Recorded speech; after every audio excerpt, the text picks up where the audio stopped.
এই ৭,০০০ পৃষ্ঠা ৩,০০০ পৃষ্ঠা ১২,০০০ পৃষ্ঠা এইবিলাক কথা ওলাই আছে কিন্তু ন্যায় দিয়াৰ কাৰণে কিন্তু পৃষ্ঠাই কিন্তু ন্যায় নিদিয়ে কিনা সোনু নিগমে আহি এটা কথা কৈছে যে মই কিয় অসমত জন্ম নললো অসমীয়া মানুহে জানে শিল্পীক সন্মান দিব অকল যে আপুনি কাটিলেই যে মাৰ্ডাৰ বা বি খুৱাই দিলেই যে মাৰ্ডাৰ সেইটো নহয় মুঠতে নেগলিজেন্সৰ দ্বাৰাও মাৰ্ডাৰ হৈ যাব পাৰে চাৰ্জশ্বিট দাখিল কৰা মানে কিন্তু শাস্তি নহয় অসমৰ অধিবক্তা কোনোবা এজন অধিবক্তাই বাৰু জুবিনদাৰ হত্যাৰ গোচৰ নচলাবও পাৰে কিন্তু মহামান্য উচ্চতম ন্যায়ালয়ৰ পৰা যদি কোনোবা এজন অধিবক্তা আহি যদি গোচৰ চলাই মানা কৰিব পাৰিব জানো সেই ইয়ৎখনত ঘটনাটো হৈছে আটাইকেইগৰাকীক কিন্তু ন্যায়িক জিম্মাত ৰাখি কিন্তু তেখেতসকলক কিন্তু তদন্ত প্ৰক্ৰিয়া চলাব লাগিছিল ঘৰৰ একমাত্ৰ উপাৰ্জনৰ ল'ৰা এজন আছিল আৰু সেই ল'ৰাজনক প্ৰায় জুবিনদাৰ একমাত্ৰ ন্যায় বিচাৰৰ কাৰণে প্ৰায় ৫০ দিন জেলত থাকিব লগা হৈছিল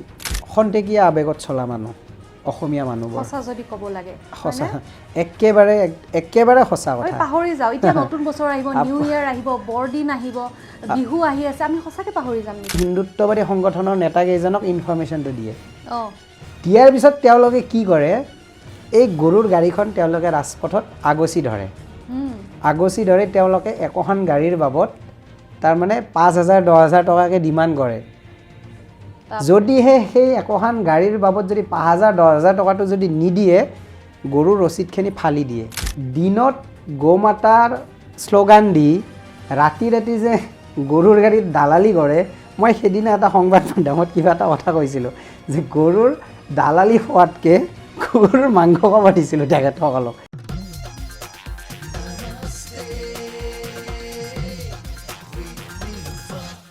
নমস্কাৰ নমস্তে উইথ নীলুফা চাই থকাৰ বাবে ধন্যবাদ আজিৰ নমস্তে উইথ নীলুফাৰ আলহী হৈছে এগৰাকী অধিবক্তা সামাজিক কামৰ লগত তেওঁ ওতঃপ্ৰোতভাৱে জড়িত হৈ আছে প্ৰায় বহু বছৰৰ পৰা তেওঁ সামাজিক কামবোৰ কৰি আছে বিভিন্নজনক সহায় কৰি আহিছে অন্যায়ৰ বিৰুদ্ধে মাত মাতি আহিছে তেখেত হৈছে চাহিদ চান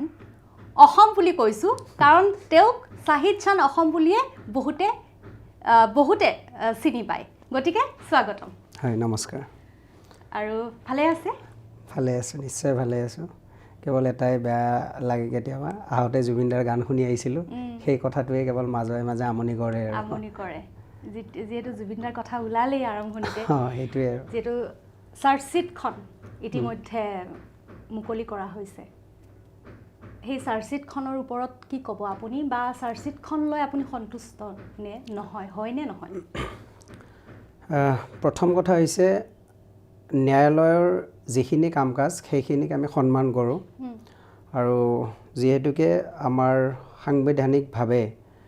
ন্যায়পালিকা এটা আছে গতিকে ন্যায়পালিকাই ন্যায়ৰ যিটো বিচাৰধাৰা সেই বিচাৰ যিটো প্ৰক্ৰিয়া সেই প্ৰক্ৰিয়াখিনি চলে আৰক্ষীয়ে যিখিনি তদন্ত কৰে প্ৰাৰম্ভিক তদন্তৰ পৰা আদি কৰি অভিযোগনামা দাখিল কৰালৈকে মানে চাৰ্জশ্বিটখন দাখিল কৰালৈকে যিবিলাক সমল মানে যিবিলাক তথ্য যিবিলাক সাক্ষ্য প্ৰমাণ যুগুত কৰি কেনে আদালতৰ মজিয়াত অভিযোগনামা হিচাপে দাখিল কৰি দিয়ে তো সেই অভিযোগনামাখনৰে এতিয়া বৰ্তমান একেবাৰে আলোচ্যৰ বিষয় হৈ পৰিছে মানে অসমত বৰ্তমান মানে মই জুবিনদাৰ চাৰ্জশ্বিটখনৰ কথাই কৈছোঁ এতিয়া কথাটো হৈছে ইয়াত যিকেইটা মূল ধাৰা আমি ক'ব লাগিলে আমি দুটাই ক'ব লাগিব যিটো 103 আৰু 105 103টো হৈছে হত্যাৰ ধাৰা আৰু 105টো হৈছে এইটো কালপেবল হোমিচাইড বুলি কয় এতিয়া আমি আহোঁ 103 যিটো ধাৰা এতিয়া 103 ধাৰাটোত আপোনাৰ এজন মানুহক ন্যায়ালয়ৰ ন্যায়িক প্ৰক্ৰিয়াৰ পিছত মৃত্যুদণ্ড পৰ্যন্ত দিব পাৰে 103 ধাৰাটোত এতিয়া কথা হৈছে এতিয়া 103 যিটো ধাৰা সেই ধাৰাটোত আৰক্ষীয়ে কেনেদৰে তদন্ত প্ৰক্ৰিয়াখিনি কৰিছে সেইটো কিন্তু বহুত গুৰুত্বপূৰ্ণ কথা এতিয়া আহোঁ জুবিনদাৰ কথাটোত জুবিনদাৰ যিখন অভিযোগনামা আপোনালোকে গম পায় যে তাত বিভিন্ন ধৰণে বিভিন্নজনে সামাজিক মাধ্যমতে হওক বা আৰক্ষীয়ে হওক বা চৰকাৰী পক্ষই হওক এটা কথা হয়তো আপোনালোকে লক্ষ্য কৰিছে ইমান পৃষ্ঠা ইমান হাজাৰ পৃষ্ঠা এই 7,000 পৃষ্ঠা 3,000 পৃষ্ঠা 12,000 পৃষ্ঠা 12,000 পৃষ্ঠা এইবিলাক কথা ওলাই আছে কিন্তু ন্যায় দিয়াৰ কাৰণে কিন্তু পৃষ্ঠাই কিন্তু ন্যায় নিদিয়ে এইটো কিন্তু বহুত গুৰুত্বপূৰ্ণ কথা পৃষ্ঠাই ন্যায় নিদিয়ে 12,000 পৃষ্ঠাই যে ন্যায় দিব পাৰিব আৰু 12 পৃষ্ঠাই যে ন্যায় দিব নোৱাৰিব তেনেকুৱা কোনো কথা নাই মেইন কথাটো হৈছে সেই যিখন চাৰ্জশ্বিটখনত সেই 12,000 পৃষ্ঠাটোত 103 যিটো ধাৰা সেই ধাৰাটোৰ লগত দোষী সাব্যস্ত কৰাৰ বাবে সমল তথ্য প্ৰমাণবোৰ আছে নে নাই আৰক্ষীয়ে যুগুত কৰিছে নে নাই বা যুগুত কৰিব সক্ষম হৈছে নে নাই সেইটোৰ ওপৰত ডিপেণ্ড কৰিহে এজন অভিযুক্তই শাস্তি লাভ কৰে এতিয়া আহো জুবিনদাৰ কথাটো গতিকে জুবিনদা এনেকুৱা এজন ব্যক্তি আছিল ব্যক্তি বুলি ক'লে ভুল হ'ব আচলতে এটা অনুষ্ঠান আছিল গতিকে সৰ্বভাৰতীয় অনুষ্ঠান কিন্তু অকল অসমৰ নহয় এতিয়া সৰ্বভাৰতীয় বুলি ক'লেও ভুল হ'ব এতিয়া বিশ্বব্যাপী কাৰণ 114খন দেশে জুবিনদাক চাৰ্চ কৰিছে 7 মিলিয়ন প্ৰায় 7 মিলিয়ন মানুহে #justice4Jubin Garg লিখিছে গতিকে বিশ্বই গম পাইছে যে জুবিন গাৰ্গ কোন আছিল গতিকে তেনেকুৱা ক্ষেত্ৰত এই যিটো তদন্ত প্ৰক্ৰিয়া এই তদন্ত প্ৰক্ৰিয়াটো জুবিনদাক অসমৰ শিল্পী হিচাপে তদন্তটো হ'ব নালাগিছিল প্ৰথম কথা অসমৰ শিল্পী হিচাপে হ'ব নালাগিছিল সৰ্বভাৰতীয় পৰ্যায়ৰ এগৰাকী শিল্পী হিচাপে তদন্ত প্ৰক্ৰিয়াটো হ'ব লাগিছিলে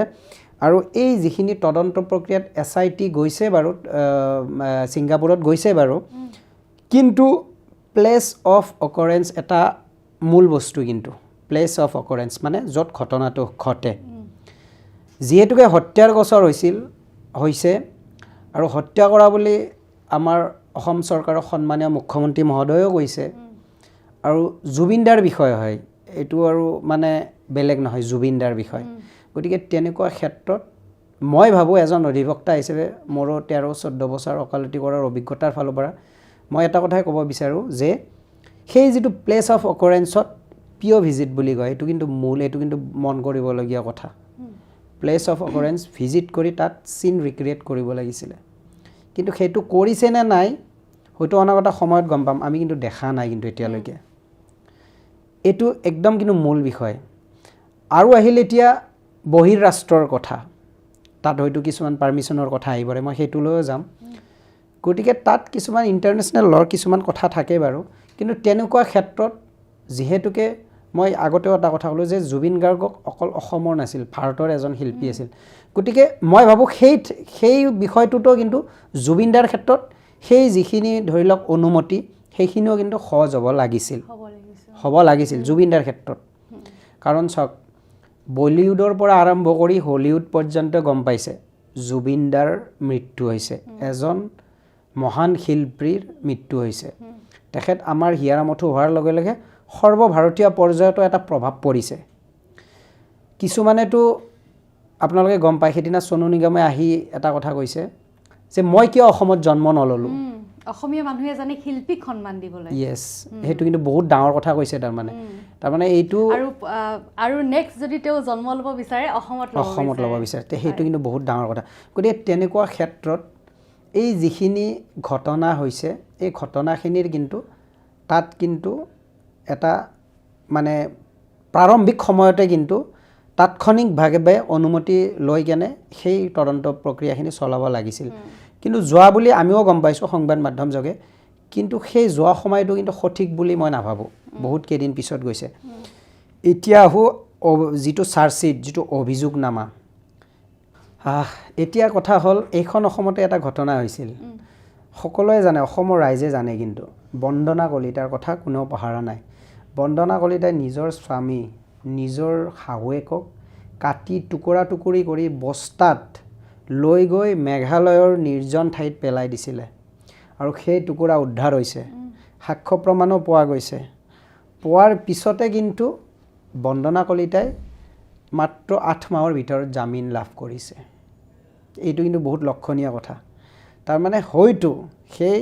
তাত হয়তো আৰক্ষীয়ে যিটো তদন্ত প্ৰক্ৰিয়া চলাইছিল বা যিখন অভিযোগনামা দাখিল কৰিছিল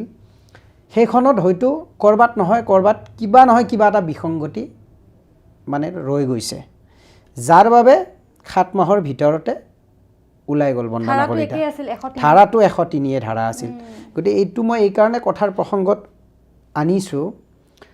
জুবিনদাৰ ক্ষেত্ৰতো ধৰি লওক জুবিনদাক হত্যা কৰা হোৱা বুলি আমি গম পালোঁ হত্যা কৰিলে মানুহ এজনক যে দাৰে কাটিলেই যে হত্যা কৰা হ'ব সেইটো কথা নহয় আপুনি যদি এই যিটো ঘৰত যদি আপোনাক যদি কোনোবা এজন ঘৰৰ মালিকে যদি বাহিৰৰ পৰা যদি তলা মাৰি থৈ দিয়ে আপুনি 15-20 দিন বা 1 মাহ পিছত আপুনি মৰিব সেইটোও এটা মাৰ্ডাৰ অকল যে আপুনি কাটিলেই যে মাৰ্ডাৰ বা বি খুৱাই দিলেই যে মাৰ্ডাৰ সেইটো নহয় মুঠতে নেগলিজেন্সৰ দ্বাৰাও মাৰ্ডাৰ হৈ যাব পাৰে গতিকে যিয়ে নহওক বাৰু এতিয়া কথা হ'ল গতিকে তেনেকুৱা ধৰণৰ গছৰ অসমত চলি থকাৰ পিছতো যদি আমি জুবিনদাৰ কথাটো যদি আমি চাব বিচাৰোঁ তেনেকুৱা ক্ষেত্ৰত এতিয়া জুবিনদাৰ অভিযোগনামাত কি ধাৰা আহিছে সেই ধাৰাখিনি আকৌ থাকিবনে নাথাকে যিটো ফ্ৰেমিং অফ চাৰ্জ যিটো ফাৰ্ষ্ট ডেট এতিয়াতো আপোনাৰ CGM আদালতত যিটো গছৰ সেই গছৰটো যিটো session tribal section 103 session tribal section তো CGM আদালতে প্ৰথম ডেটত কি কৰে সেশনত হেতু কমিট কৰি কেনে CGMত কমিট কৰি কেনে সেশন কোৰ্টলৈ পঠিয়াই দিয়ে তাৰ মানে এই গছৰৰ প্ৰক্ৰিয়াটো মহামান্য সত্ৰ ন্যায়াধীশত চলিব মানে যিটো আমাৰ Kamrup metro district and session জাজ তাতে চলিব তাত যেতুকে হত্যাৰ গোচৰত তাত চলিব এতিয়া সেই গোচৰ প্ৰক্ৰিয়াটো যেতিয়া চলাব তাৰ প্ৰথম ডেটটো হ'ব framing of charge framing of চাৰ্জত আপোনাৰ হয়তো সেকশন ইয়াৰ পৰা হয়তো কিছু গুছিও যাব পাৰে আৰু হয়তো এডো হ'ব পাৰে আচ্ছা হেতু ডিপেন্ড কৰিব অভিযোগনামাখনৰ ওপৰত মানে যিখন চাৰ্জশিট মানে কেতিয়াবা চাৰ্জ ফ্ৰেম কৰোতে আপোনাৰ ধৰি লওক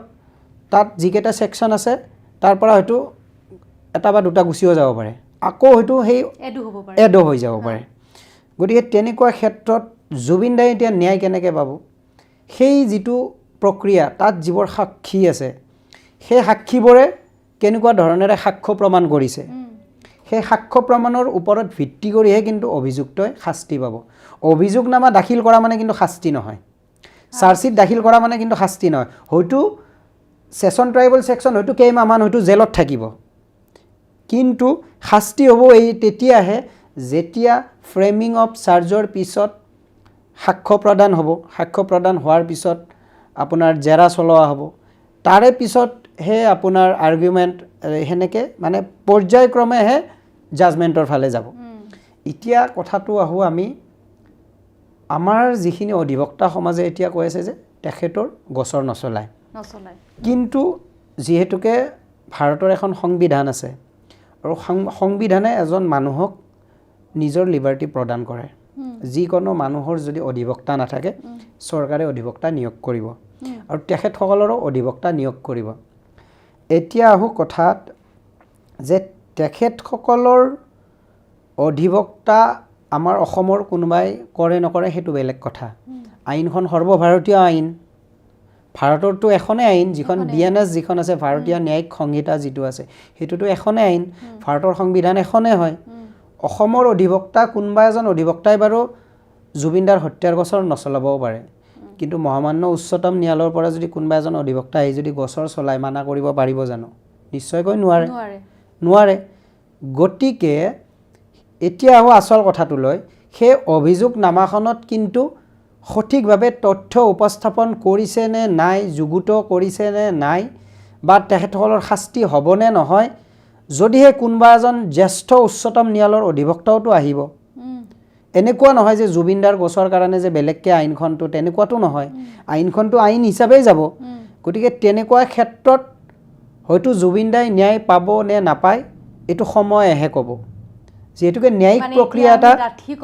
ডাঠি আমি কেতিয়াও ক'ব নোৱাৰোঁ ডাঠি এইকাৰণে ক'ব নোৱাৰোঁ কাৰণ চাওক মই প্ৰথমতে এটা কথা কৈছোঁ যে মোৰ নিজৰ অভিজ্ঞতাৰ ফালৰ পৰাও কৈছোঁ ইয়াতে যদি এটা ঘটনা হয় সাপোজ আমি ইয়াতে 3জন মানুহে ষ্টুডিঅ'ত আছোঁ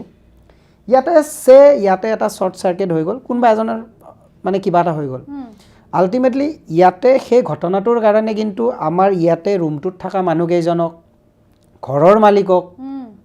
গোটেইকেইজনক কিন্তু তদন্তৰ খাতিৰত কিন্তু গ্ৰেপ্তাৰ কৰিব পাৰে ঘৰৰ মালিককো পাৰে কিন্তু 103ত পাৰে কিন্তু পাৰে যদিহে ঘৰৰ মানুহে হত্যা কৰা বুলি এখন এজাহাৰ দিয়ে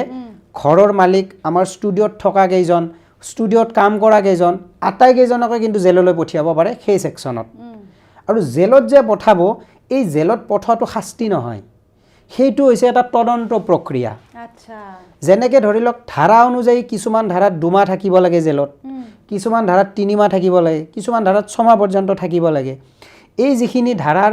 এই ধাৰা অনুযায়ী তাৰমানে তদন্ত প্ৰক্ৰিয়াটো সময়লৈকে ঘৰৰ মালিককো 103 ধাৰাত 3 মাহ পৰ্যন্তলৈকে ৰাখি দিব পাৰে আৰু বেলো দিব পাৰে এইটো কোৰ্টৰ ডিসক্ৰিশনাৰী পাৱাৰ গতিকে এই যিখিনি কাম যে হ'ব যে এই কামখিনি হৈছে জানো জুবিনদাৰ ক্ষেত্ৰত হোৱা নাই নিশ্চয়কৈ কাৰণ ইয়ৎখনত যিকেইজন ব্যক্তি আছিল ইয়ৎখনত যিকেইজন ব্যক্তি আছিল এতিয়াও উপস্থিত হোৱা নাই তেওঁলোকে আচলতে তেওঁলোকক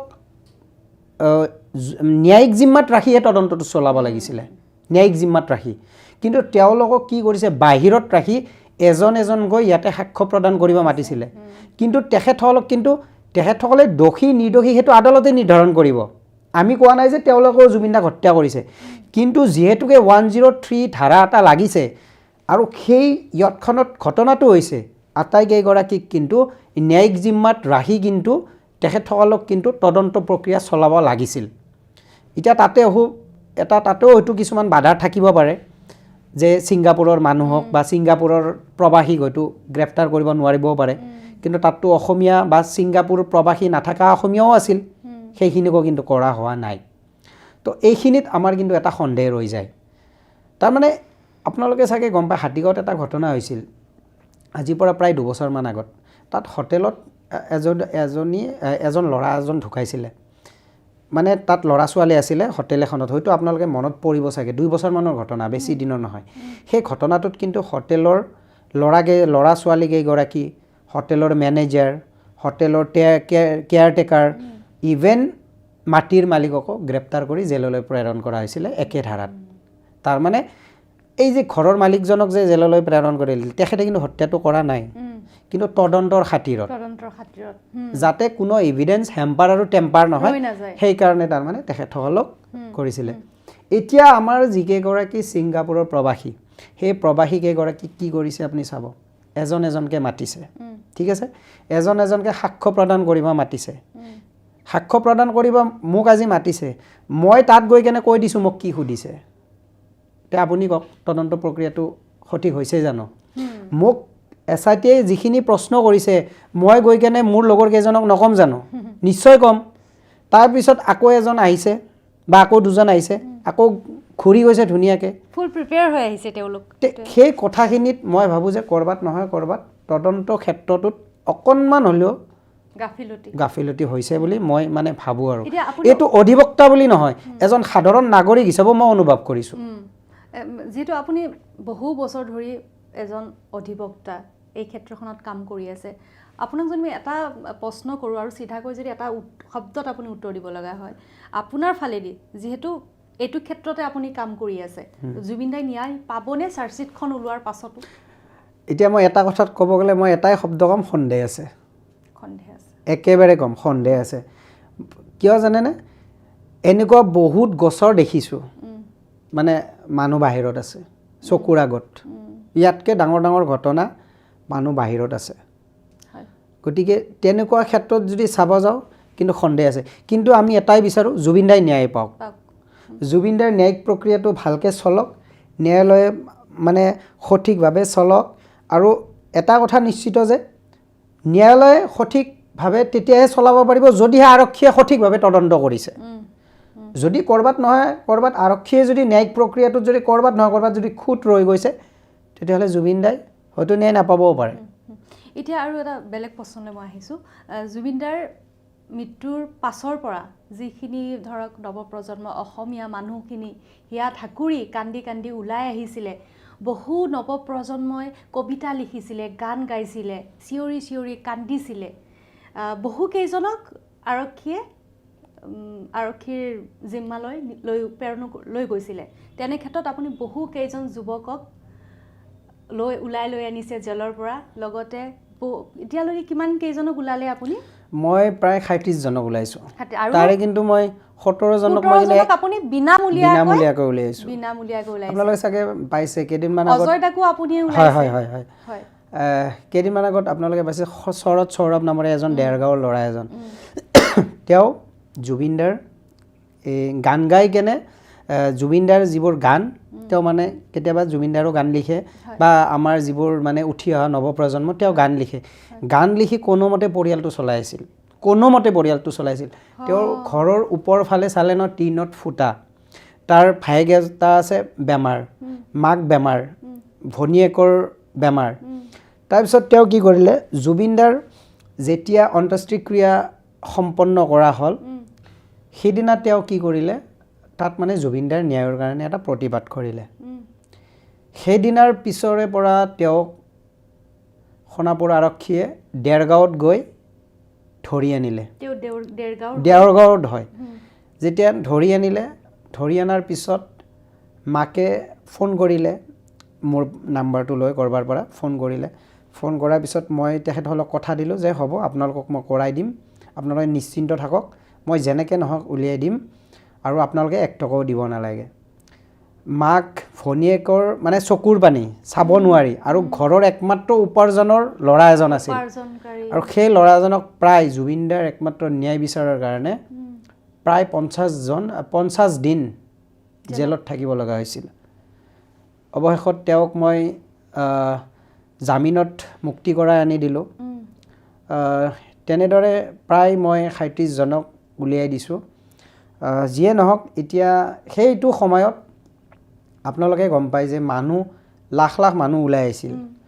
আৰু সেই সময়তে যেতিয়া জুবিনদাৰ ন্যায় বিচাৰি এনেকৈ বিভিন্নজনে যেতিয়া জেললৈ যাব লগা হ'ল তেতিয়া নহয় ক'ৰবাত কিন্তু জুবিনদাৰ ন্যায় বিচৰাৰ সংখ্যাটো কিন্তু কমি গৈছে আৰু এতিয়া জাস্টিস লাহে লাহে কমি গৈছে বুলি লিখা সেই বস্তুটো কমি গৈছে বহুত কমি গৈছে কি ভাবে আপুনি কমি অহা মানুহৰ আমাৰ অসমীয়া মানুহে পাহৰি গ'ল নেকি এতিয়া কথাটো এনেকুৱা ধৰণৰ আমাৰ খন্তেকীয়া আবেগত চলা মানুহ অসমীয়া মানুহবোৰ সঁচা যদি ক'ব লাগে সঁচা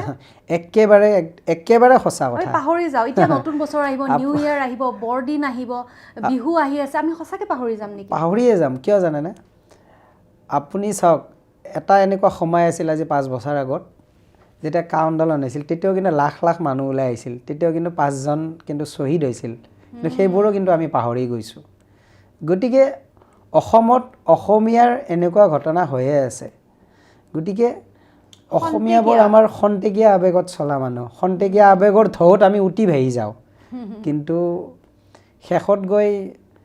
মানে এতিয়া জুবিনদাৰ যিটো জাষ্টিছ ফৰ জুবিন গাৰ্গ সেই লিখা মানুহ কিন্তু বহুত কমি গৈছে কিন্তু এইটো নহয় যে জুবিনদাক ভাল নোপোৱা মানুহ নাই জুবিনদাক ভাল পোৱা মানুহ এতিয়াও যথেষ্টখিনি আছে ক'ৰবাত নহয় ক'ৰবাত মানুহৰ হয়তো ভয় এটা সোমাই গৈছে সেইটো যিবোৰ পৰিস্থিতি তেতিয়া হৈছিল সেই পৰিস্থিতিলৈও হ'ব পাৰে এইটো এতিয়া মানুহবিলাকে জানে গতিকে তেনেকুৱা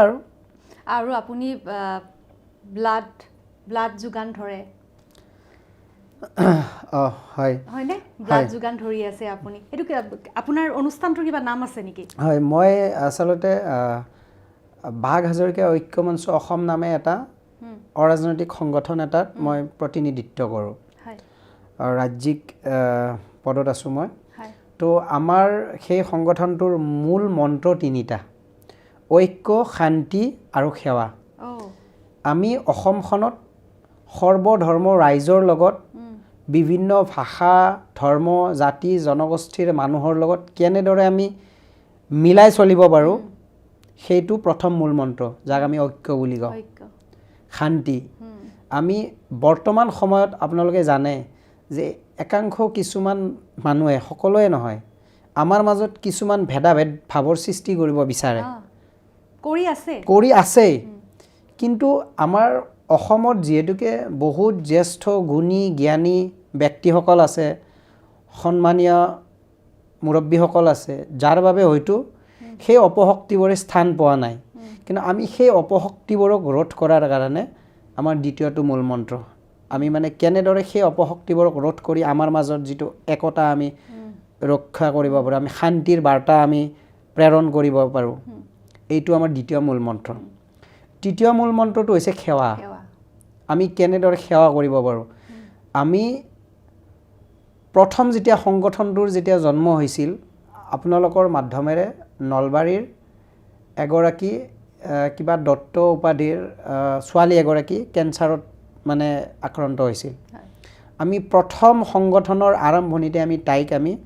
আমাৰ যিবোৰ সতীৰ্থ আছে সতীৰ্থবোৰৰ পৰা ওলাই আমি নগদ আমি প্ৰায় ৩৭,০০০ টকা আমি প্ৰদান কৰিছিলোঁ। আমাৰ প্ৰথম কাম আছিল কেঞ্চাৰ পেচেণ্টৰ ওপৰত কেঞ্চাৰ। কাম হয়, কৰি আছে। আমি এতিয়ালৈকে প্ৰায়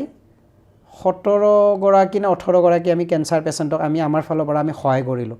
আৰু বিগত ৫ মাহত আমাৰ যিটো অৰাজনৈতিক সংগঠন, এই সংগঠনৰ পৰা প্ৰায় ৭৮০গৰাকীক আমি ব্লাড দিলোঁ। আমি কিন্তু কোনো ধৰ্ম চাই কেনে কিন্তু বাদ দিয়া নাই। আমাৰ আচলতে গোটেই অসমত আমাৰ ৩৭টা গ্ৰুপ আছে, এণ্টায়াৰ অসমত, মানে জিলা ভিত্তিক। ক'ৰবাত যেতিয়া কাৰোবাক যেতিয়া ব্লাড লগা হয়, আমি সেই মেছেজটো আমি গোটেইকেইটা গ্ৰুপত আমি চাৰ্কুলেট কৰি দিওঁ। প্ৰত্যেক ডিষ্ট্ৰিক্টতে আছে। আমি যেতিয়া চাৰ্কুলেট কৰি দিওঁ, কোনোবা নহয় কোনোবা এজন কিন্তু ওলাই যায়। ওলাই যোৱাৰ লগে লগে আমাক যোগাযোগ কৰে। যোগাযোগ কৰাৰ লগে লগে যিগৰাকী মানে পেচেণ্ট, সেই পেচেণ্টগৰাকীৰ এটেণ্ডেণ্টৰ লগত আমি যোগাযোগ কৰাই দিওঁ। ঠিক তেনেদৰে মানে ব্লাডটো ডনেট কৰি থৈ আহে। আৰু আমাৰ পেজতো আমি প্ৰত্যেকগৰাকী আমাৰ সৈনিকৰ যিবোৰে ৰক্ত মানে দান কৰে, আমি তেখেতসকলক আমি পেজতো আমি দি দিওঁ, যাতে আৰু কোনোবাই যাতে তেনেদৰে যাতে সহায় কৰিব আহে। মানে হস্পিটেল এখনত ব্লাডৰ প্ৰয়োজন হোৱা মানুহ এজনে যেতিয়া ব্লাড লৈ হাবাথুৰি খায়, তেওঁ বুজি পায় সেই সহায়টোৰ মানে মূল্য কিমানখিনি লৈ। কিন্তু বৰ্তমান সময়ত আমাৰ একাংশ ৰাজনৈতিক নেতাকে আদি কৰি একাংশই মানে আমাৰ মাজত কেনেদৰে ভেদাভেদ সৃষ্টি কৰিব বিচাৰে ৰাজনীতিৰ খাতিৰত, ভোটৰ স্বাৰ্থত। কিন্তু সেই স্বাৰ্থটো যদি তেওঁলোকে পৰিহাৰ কৰি কেতিয়াবা যদি হস্পিটেলত আহে, সেই আত্মীয়গৰাকীৰ যিটো মানে নিড, সেই প্ৰয়োজনীয়তাটো যদি তেখেতসকলে যদি অনুভৱ কৰে, তেন্তে তেখেতসকলে কেতিয়াও কিন্তু এনেকুৱা ধৰণৰ বকাচুতীয়া ৰাজনীতি নকৰিলেহেঁতেন। গতিকে আমি গমেই পালোঁ, আপুনি এগৰাকী অধিবক্তাই নহয়, আপুনি সমাজত কেঞ্চাৰ পেচেণ্টৰ ওপৰত, মোৰ কেঞ্চাৰ পেচেণ্ট ওলাই গ'ল, কাৰণ ময়ো নিজে সেই ক্ষেত্ৰখনৰ লগত অলপ জড়িত হৈ আছোঁ। কেঞ্চাৰ পেচেণ্টক আপুনি সহায় কৰি আছে, আপুনি আপুনি তেজৰ যোগান ধৰে যিসকলক প্ৰয়োজন হয়, লগতে যিসকলৰ হাতত অৰ্থ নাথাকে তেওঁলোকক আপুনি বিনা দোষত যিসকলক জেলত সোমাই থোৱা হৈছিল কিছুদিন পূৰ্বে জুবিন গাৰ্গ ঘটনাটোৰ ক্ষেত্ৰত, তেওঁলোককো আপুনি ওলাই আনিছে। মানে পৰিয়ালটোক আপুনি কিমান ডাঙৰ এটা সকাহ দিছে। গতিকে ভাল লাগিল আজি আপোনাৰ সৈতে বহিলোঁ, কথাখিনি পাতিলোঁ। আৰু এটা ক্ষেত্ৰৰ ওপৰত আৰু এটা বিষয়ৰ ওপৰত আপুনি মাত মাতি থকা মই খুব দেখা পাওঁ, গৰুৰ চিণ্ডিকেট। সেই গৰুৰ চিণ্ডিকেটৰ ওপৰত আপুনি কি ক'ব? হয়, এইটো কিন্তু বহুত ডাঙৰ কথা, আৰু অসমৰ ৰাইজক মই এই কথাটো অৱগত কৰাব বিচাৰিছোঁ। প্ৰথম কথা হৈছে যে এই গৰুৰ যিটো চিণ্ডিকেট, আপোনালোকে জানে যে অসমত বিভিন্ন ঠাইত গৰুৰ বজাৰ আছে, আৰু সেই গৰুৰ বজাৰৰ পৰা গৰুবোৰ যেতিয়া কিনি অনা হয়, তাত কিন্তু এটা টেক্স দিয়া হয়, যিটো ৰচিদ বুলি কয়। এটা টেক্স দি কেনে গৰুখিনি অনা হয়। এতিয়া আহোঁ আমি আচল কথাটোলৈ। আমি নিবিচাৰোঁ যে চৰাং গৰু যদি কোনোবা সৰবৰাহকাৰী আছে, সেইবোৰ ৰোধ হওক, অসম আৰক্ষীয়ে ৰোধ কৰক, আমি ৰাইজেও সহযোগ কৰিম। কিন্তু বৰ্তমান সময়ত কেনেকুৱা এটা পৰিস্থিতি হৈছে, এই যিবোৰ গৰুবোৰ যেতিয়া বজাৰৰ পৰা ওলাই আহে, কিছুমান নামধাৰী সংগঠন আছে, উদন্ত সংগঠন আছে, সকলো নহয় কিন্তু কিছুমান মানে নামধাৰী সংগঠন আছে, আৰু সেই নামধাৰী সংগঠনৰ কেইজনমান নেতাই কি কৰে জানেনে? বজাৰৰ পৰা গৰুৰ গাড়ীখন যেতিয়া ওলাই আহিব, গাড়ীখনৰ নাম্বাৰ কি আৰু নাম্বাৰটো কি, সেই ৰাজপথেৰে কোনটো ৰাজপথেৰে আহিব, সেই উদন্ত হিন্দুত্ববাদী সংগঠনৰ নেতাকেইজনক ইনফৰমেশ্যনটো দিয়ে। দিয়াৰ পিছত তেওঁলোকে কি কৰে, এই গৰুৰ গাড়ীখন তেওঁলোকে ৰাজপথত আগচি ধৰে। আগচি ধৰে তেওঁলোকে একোখন গাড়ীৰ বাবদ তাৰমানে ৫,০০০ ১০,০০০ টকাকৈ ডিমাণ্ড কৰে। যদিহে সেই একোখন গাড়ীৰ বাবদ যদি ৫,০০০ ১০,০০০ টকাটো যদি নিদিয়ে, গৰুৰ ৰচিদখিনি ফালি দিয়ে। এই যিখিনি যে তথ্য প্ৰমাণখিনি ফালি পেলাই কেনে কি কৰে,